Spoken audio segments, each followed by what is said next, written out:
To guys, स्वागत आहे तुमचं माझ्या आणखी एका व्हिडिओमध्ये. आणि हे हातातले बाळाचं कडं पडलेलं होतं झोपेमध्ये, तर ते मी उचलून ठेवलेलं आहे. आणि सकाळी सकाळीच हातातून पडलेलं होतं, त्यामुळे वर उचलून ठेवलं. आणि चहाच्या तयारीसाठी मी किचनमध्ये आलेली आहे.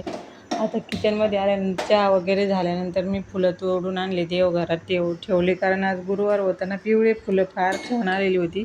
आणि लक्ष्मीला पिवळं प्रिय असे म्हणतात, म्हणून मग मी पिवळे फुलं देवाला ठेवलेले आहे. आणि नंतर स्वयंपाकाची तयारी सुरू झाली. तर उष्णता खूप असल्यामुळं स्वयंपाकाचा कंटाळा येतोच, पण सकाळी सकाळी आवरून घेतलं म्हणजे काही नाही. आज किराणा पण आणायचा होता, दळणं पण दळायचे आहे. खूप सारे कामं असतात घरामध्ये. शेपूची भाजी आणि पोळ्या केल्यानंतर पोळ्या झाल्यानंतर थोडेसे मूग होते, ते परतून घ्यावे म्हटलं. आणि मग काम आवरून घेतल्यानंतर किराणा आलेला तो भरायचा होता. बाकीची कामं असतातच. बाळ पण बघायचं असतं, त्याच्याकडे लक्ष द्यावं लागतं. कारण थोडंसं जरी घरात कोणी नसलं मदतीला, तर ओरडलं का, थोडंसं रडलं का त्याच्याकडे जावं लागतं. त्याच्यामुळं काम पटापटा आवरून घेते मी.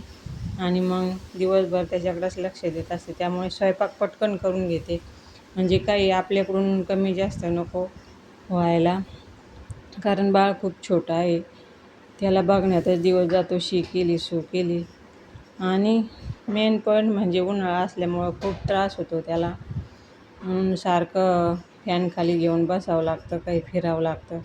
आणि एकटी असल्यामुळे, हाताखाली कोणी नसल्यामुळे एकट्याचे खूप हाल होतात. बाळ सांभाळून घरातली कामं करायची म्हटल्यानंतर. पण काही नाही, आपलं रोजचंच आहे, चालूच असतं. म्हणून मी आपलं करत असते दमादमाने, जसं जमेन तसं. आणि आता हे मूग परतल्यानंतर मला सामान वगैरे भरून ठेवायचं आहे. आणि हे बघा, मूग परतलेले खूप छान लागतात. तुम्ही एकदा नक्की ट्राय करा. आणि माझे व्हिडिओ आवडल्यास सबस्क्राईब करा. काही कमी जास्त वाटल्यास कमेंटमध्ये सांगा. आणि आज तुम्हाला मी सांगते, माझ्या बाळाला बघायला कोण कोण आलं होतं. सगळे गावाकडचे पाहुणे रावळे असे खूप जण आलेले होते. सगळ्यांनी काही ना काही भेटवस्तू त्याला दिलेल्या आहे. कोणी बाळ्याचे जोडते दिलेले आहे. आणि कपडे तर सगळ्यांनीच आणलेले आहे. त्याला खूप सारे कपडे झाले.